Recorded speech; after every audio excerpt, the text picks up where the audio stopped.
एक शिक्षक ने एक दिन क्लास में आकर सभी बच्चों की किताबें बंद करवा दी। बच्चे खुश हो गए। उस शिक्षक ने फिर सभी बच्चों से कहा, बच्चों सभी अपने दोनों हाथ ऊपर करेंगे। बच्चों की खुशी दुख में बदल गई। आखिर उन्होंने ऐसा क्या किया कि उस शिक्षक ने उनके हाथ खड़े करवा दिए।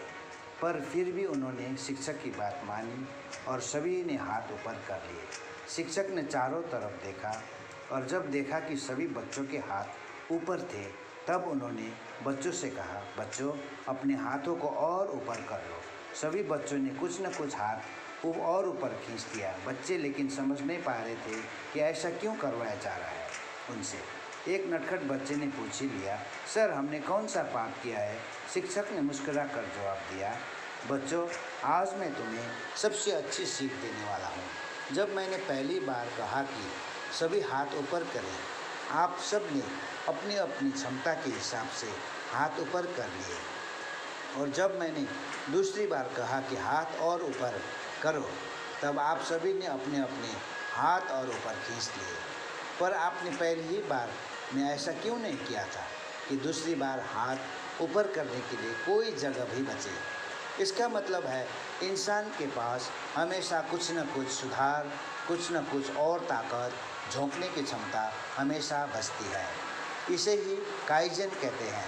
काइजन जापान की प्रसिद्ध टेक्निक है, जिसके चलते वहाँ की कंपनियों ने अपने आप को नए शिखर पर पहुँचाया।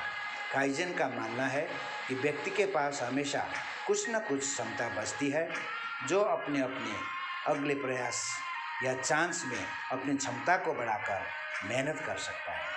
काइजन का ये भी मानना है कि हर दिन कुछ न कुछ खुद में सुधार करने पर व्यक्ति एक लंबे समय के बाद बहुत आगे निकल जाता है। जैसे आप पढ़ाई करते हैं, आपने आज 20 सवाल लगाए, अब कल एक सवाल ज़्यादा भी लगा सकती हो। कल 21, फिर 22 और फिर 23 और फिर धीरे धीरे आप 50 सवाल रोज़ लगाने की क्षमता को हासिल कर लेंगे। ऐसे ही आपको अपने जीवन की हर एक गतिविधियों पर ध्यान देकर जहाँ जहाँ भी कमी रह जाए, उन कमियों को धीरे धीरे कम करने की कोशिश करें। ऐसे एकदम से सारी मुश्किलें हल नहीं होती, क्योंकि धीरे धीरे रे मना धीरे धीरे सब होए, माली सिंचे सौ घड़ा, ऋतु आए पल होए। आपका बेस्ट फ्रेंड।